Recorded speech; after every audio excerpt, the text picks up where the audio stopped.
Warning: the content you are about to watch was recorded by a woman with a bad headache, but her commitment to making content is so strong that, despite feeling the need for a brain transplant, she carried on. Knowing this, the following content may not appear to make any sense. However, despite the possible incoherent speech, she has decided to make it even more entertaining. Through the power of editing. Enjoy. Hola mis amigos, and welcome back to another video. So this is my second attempt at making this video because yesterday I tried to and turned out my mic had actually died about halfway through, and I had over 45 minutes worth of footage basically be unusable.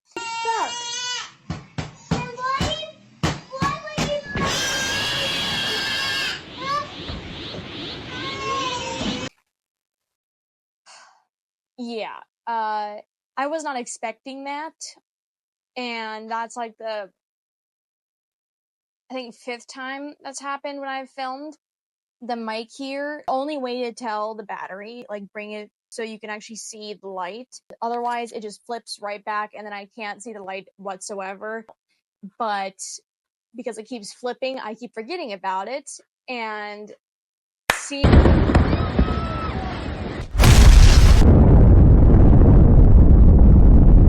that I had over 45 minutes worth of footage just be completely unusable, and I had no idea, is just another level of annoying.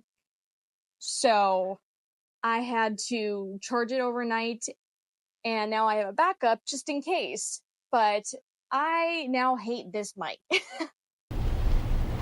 Why are you the way that you are? Honestly, every time I try to do something fun or exciting, you make it not that way. I hate so much about the things that you choose to be. But anyway, so if y'all are looking for a mic, a clip-on mic from TikTok shop, I would recommend literally anywhere else, because the plug-and-play mic that I'm using, it is not great for anything more than just like 4 minutes at this point. That's all I would trust it for, really. But anyway, rant over. As you can see, I have cut my hair. I just decided to do it last night out of really nowhere. I am not really sure why. I got really tired of having my hair get stuck in everything. Like when I lean up against this couch, my hair always gets stuck on it and I have to pull it up.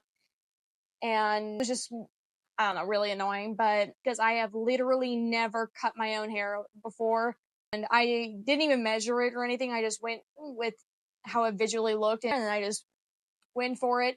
I measured it after the fact, and I cut off about 9.5 inches. Had no freaking clue that I had that much hair to cut off, but now my hair looks a lot fuller and way more freaking curly, as you can tell. I brought you some flowers!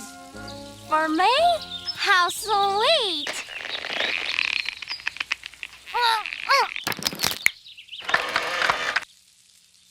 You okay? Yes! I'm okay! You know, you're the first sea critter to ever visit. I can't imagine why! I did put my regular products in it just to make it less frizzy, even though that the sides right here are just extremely frizzy anyway, so I'll probably have to like put my product up here now too. Overall, my hair looks a lot healthier. I vow that I would never let anyone touch my hair, including myself, unless they had a license to do so. It was definitely very much overdue. I did bleach my hair to do this little peekaboo look.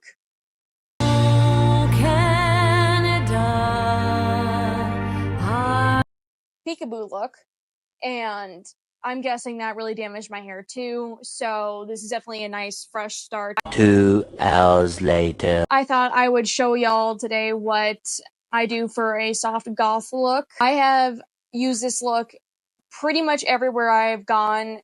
It is super, super simple. Both of them are. I've already put on my foundation, my contour, concealer, my eyebrows, the whole 9 yards. I did put on my base from this palette here, and I will leave everything that I have used on my face in the description below.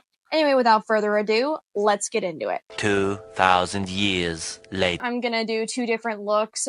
There is one that I did every single day that I worked at retail, and it's super simple, just eyeliner and then a little bit of red shadow here right underneath. I have hooded eyes, so it kind of just brought everything together. The other one, I just kind of played with makeup and realized it looked good.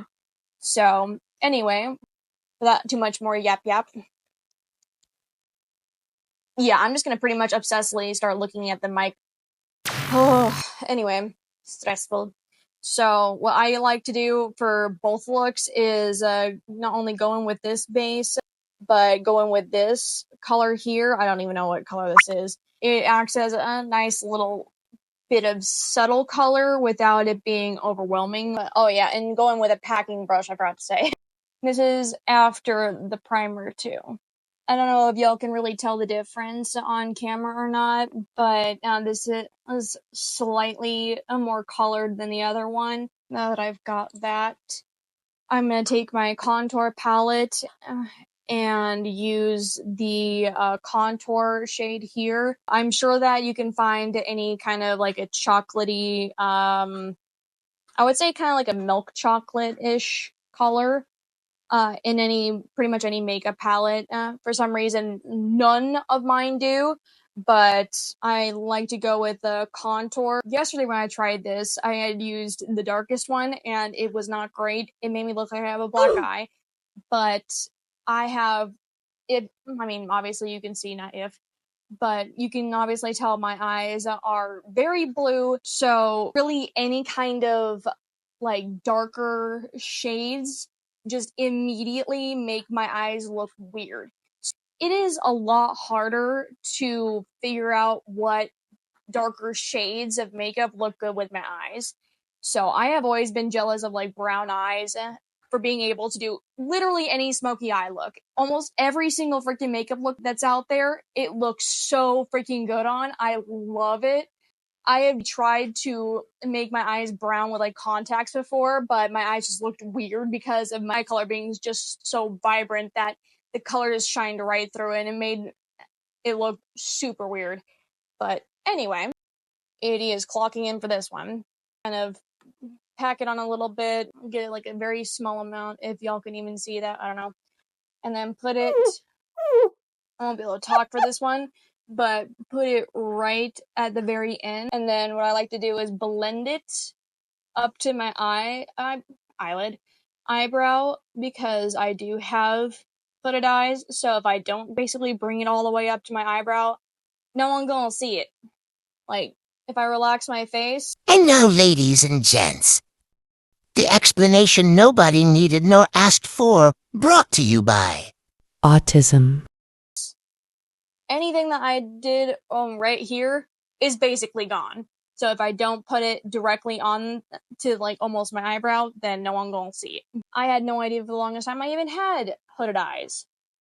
'Twas lovely, especially trying to do any eyeliner and doing it the traditional way that I've seen almost everyone else do. Like, why doesn't my eyeliner look the same? Like, it just completely different disappears. Not realizing I had to put it straight out rather than up. And I got so frustrated because I had tried to do eyeliner for years and years and I just gave up, not realizing I had been doing it the wrong way my entire life. Similar happened circumstance for my hair too. Did not know that I had wavy/curly hair and I was doing a straight hair routine. Completely screwed up my hair. I hated how it looked and everything. It was always so frizzy. Wow, completely sideburn again. This is gonna be super fun to edit. And I also just kind of like to build on the color too. I'll just keep kind of dipping it in the color, putting it on there, packing it on there, and then just blending it out.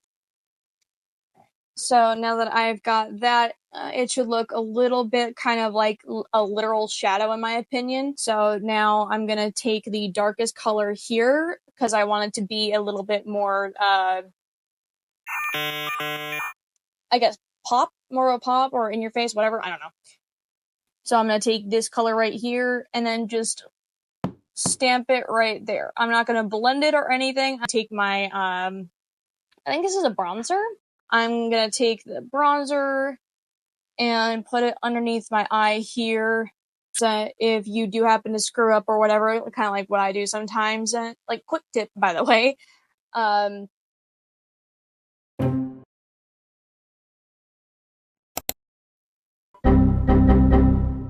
All right, my thought was just immediately deleted.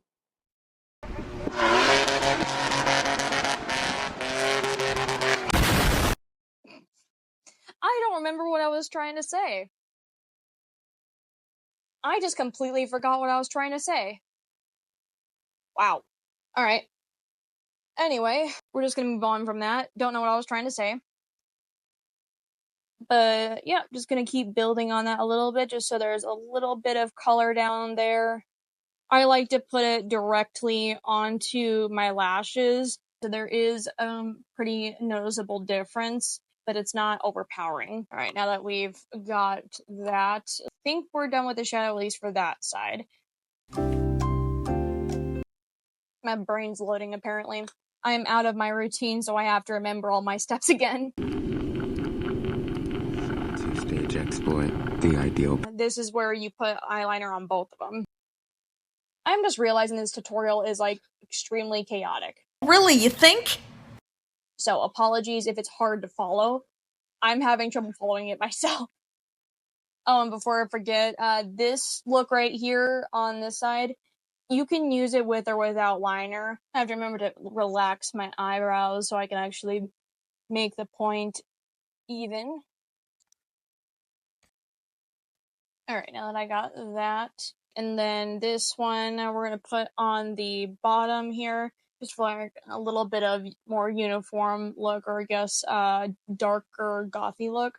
And this one is L'Oreal Paris Infallible Never Fail Eyeliner. Well, y'all can see right here. I have no idea what to call this thing, like gel or something. Hello, Sydney. Besides mascara, this side is basically done. For this one, I am gonna take the same palette I used earlier and do the red kind of a tint, and then I'm gonna take this kind of like an angled brush here, and I am just going to swipe right underneath the wing. And I just kind of build the line up a little bit.